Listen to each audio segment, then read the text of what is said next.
Today, I want to talk a little bit about trust. You know, when we have certain things coming up, being a problem that we want to solve, or an emotion, or some kind of patterns, we recognize that it is not helpful for us anymore. There are normally two ways we handle things. The first one way is repress and suppress, meaning that maybe we think the problem is beyond us. We don't really have the resource to deal with it, or the people around us don't have the resource to help us with it. And we're scared of what we're facing. So the way we want to go about it is to basically hide it, distract our attention away from it, and hoping that it wouldn't pop up from the same place or somewhere else in the future, just that I don't have to look at it.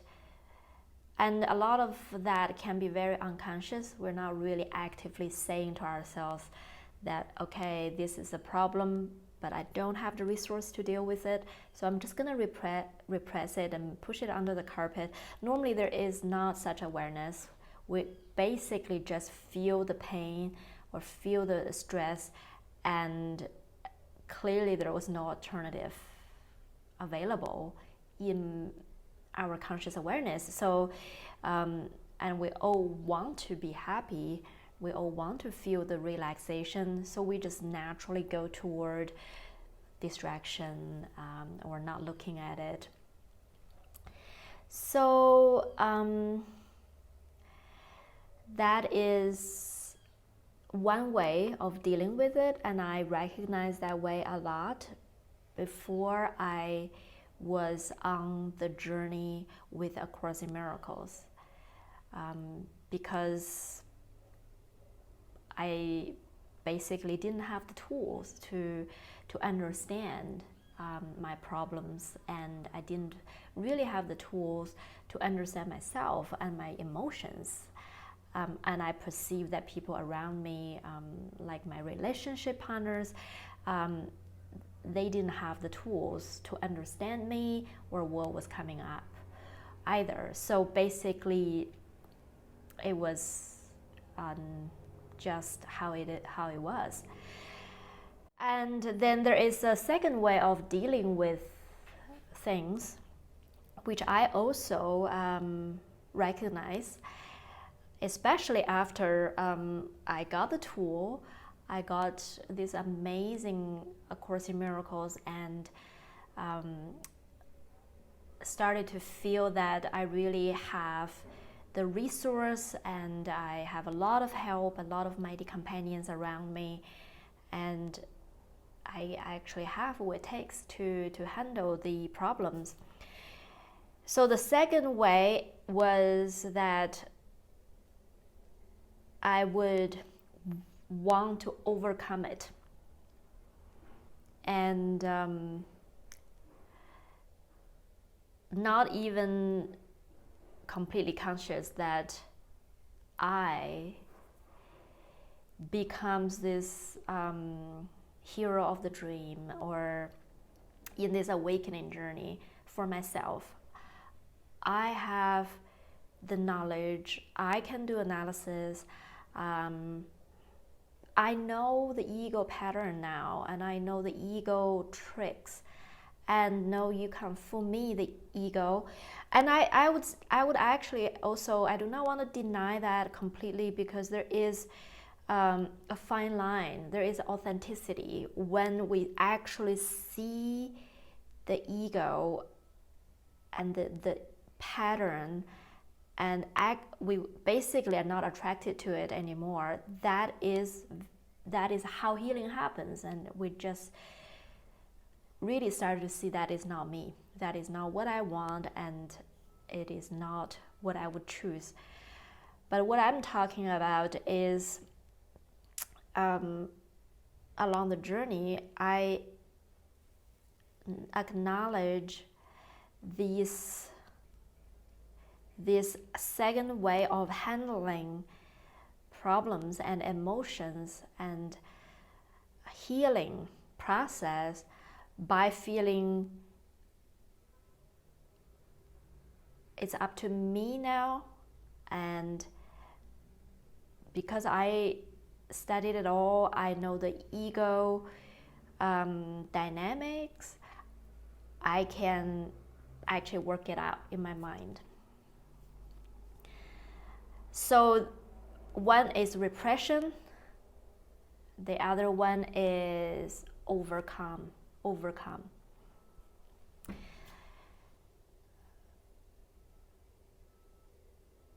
And neither of the two are based on trust. And that is what I really want to focus on today. Trust is neither. It is a very, very different approach, and it is a very different attitude. So trust is a very clueless and alert state. To say that I'm clueless doesn't mean that I'm not being alert. It doesn't mean that I'm being mindless. Clueless is not mindless. It's very different. But it is a proactive, trust is a proactive attitude. A lot of the times when we say trust, I actually hear a lot people say that it's all life unfolding, all the pains, just accept the pains. There is something about it that doesn't land completely, because to accept the pain, it really depends. The words itself, it can be taken in all kinds of ways, but we're not really here to accept the ego, because the ego is not us. The ego is basically a belief saying you are separate from God. And because that is not true, we can never settle in telling ourselves that I accept that.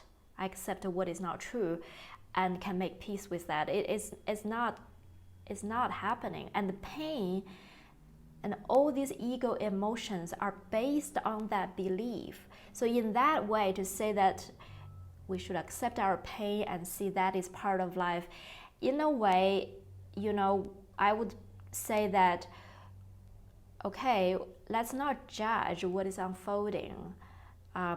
If there are emotions rising up, we don't need to judge that, but we also have to see that is also based on a lie that we bought into. And we don't need to buy into the lie. And we are here to accept the truth, because pain is not our inherent reality. It's not our inherent reality. And so trust, when we talk about trust, I'm not here talking about let's trust our problems and let's trust our pains. Let's trust what the perceptual world is reflecting back to tell you through the ego filters. I'm saying trust that solution is here too, and trust that the solution is within reach, and put your focus on receiving the solution. So trust to me means that I am actually here, instead of repressing and suppressing the problem, instead of thinking I know it all, I know the ego, or I don't know it yet, but let's dig into it and analyze it, make a case, write a paper about it. The ego likes to study itself. No, it's neither. It is actually to say to myself the solution. Do you want this problem or do you want the solution? The solution is here now. And if the solution is here now, don't keep running around chasing your tail. Don't keep saying and justifying why you are miserable and why you need to be angry and why you are mistreated and why. Who are you justifying it to? Yourself. You're basically telling yourself, I do not want to accept the answer. I want to dwell in the problem just a little longer. And I need to establish this case why I deserve to feel the pain. It takes a lot of strength to feel trust, because if you are trusting, you actually, through your attitude, you're saying to yourself, I want solution.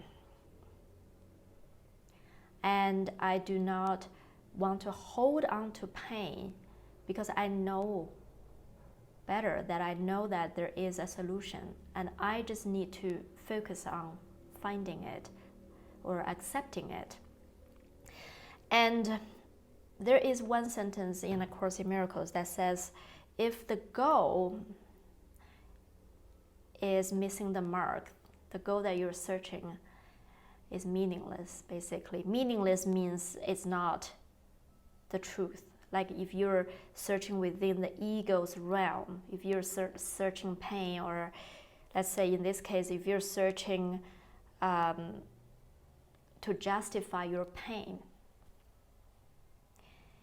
if the goal is missing the mark, then the means is meaningless as well. So when I first read it, I thought, that is amazing to hear, because then the ego cannot trick me to think, it's in the future, the goal is in the future. No, right now, what you are doing, what you're saying, what you're talking to yourself about is either meaningful or meaningless. In this moment, the means are either meaningful or meaningless, because the means either takes you toward the real truth, peace of mind, happiness, or it takes you away from it in this very moment. Means and end are together. Means and end are the same. What does that mean? When you trust the answer is here, you already get the answer. Because you can try it out. When you trust, you immediately feel peaceful. The problem already is solved in your mind. You can still say that I'm still waiting for the answer, but if you totally trust that the answer is right here, even if it doesn't register and click in the conscious mind yet, you already got it. That's why that means and end are together, and means and end are the same. They only seem to be different in the dualistic world, in the perceptual world. They are the same. When you trust the end is here, you already received the end. So trust is not relying on yourself. To trust means you rely on a presence that is outside of the problem. You can call it your higher self, but A Course in Miracles refer to it as the spirit, which is the true you, the true self, that is not tricked by the dualistic world. So you are relying on something else, on the spirit in you. And that is trusting. And then, in my experience, it seems that then solution do seem to come and click at the conscious level. All it takes is for me to switch my gear and switch my attention from problem seeking to solution seeking. And it's amazing, the solution is simultaneously there.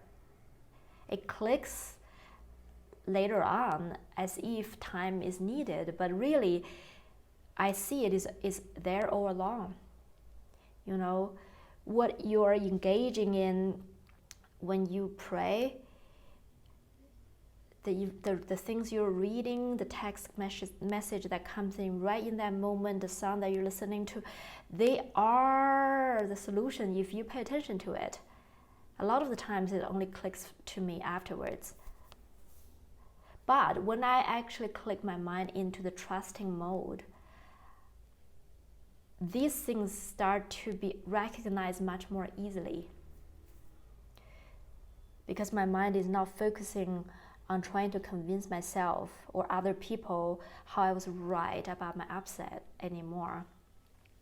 So basically then all the world, everything in front of me, in my perceptual world, takes on a new meaning for me because they represent a solution to me.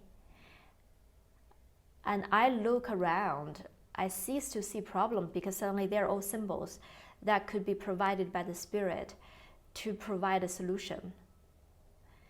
So then if a person messaged me in that moment, if someone asked for a call in that moment, or if my eyes land on to something, or if there's a song playing, they all start to become part of the solution. And the world suddenly is a very different world. It becomes the world of the spirit to take me out of the egoic mind. So that is what trust does. So to trust means you trust absolutely everything, because that attitude is what you tap into. And in that attitude, there is no difference. You don't just trust your internal voice, something you hear, and push away all the symbols that you still receive. You don't really define and distinguish anything. This attitude is so all-encompassing, all-inclusive, because you hold this attitude and with you, and nothing is excluded from this trust. You trust absolutely everything and everyone, and everything everybody says, everything that shows up in your world, because you gave them to the spirit to use for you in that moment as a solution. And that is the power you have, and you will see you have the power over the world in that way. The world ceases to be the problematic world because of the trust you hold in your heart.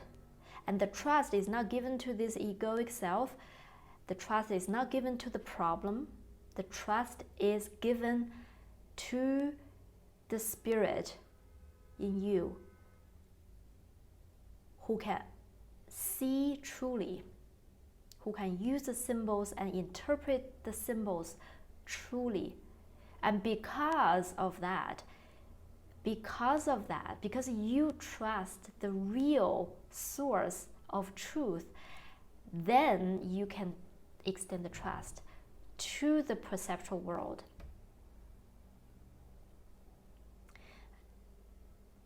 You see how it sounds paradoxical.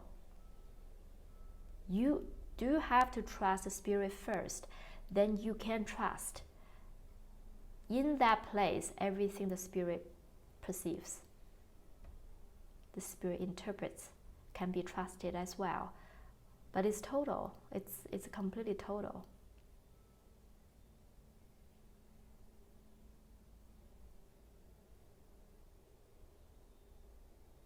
So yeah, so I want to join with you together in this attitude. Let's just allow whatever is unfolding to unfold. And give this world a new meaning to be used by the Spirit to provide solutions for the split in mind. We don't need to go on a long quest to hope the answer will be there waiting at the end of some kind of long journey. The answer is right here, right now. If we nurture that attitude of trust in that, we shall find it. Thank you for joining me. See you next time.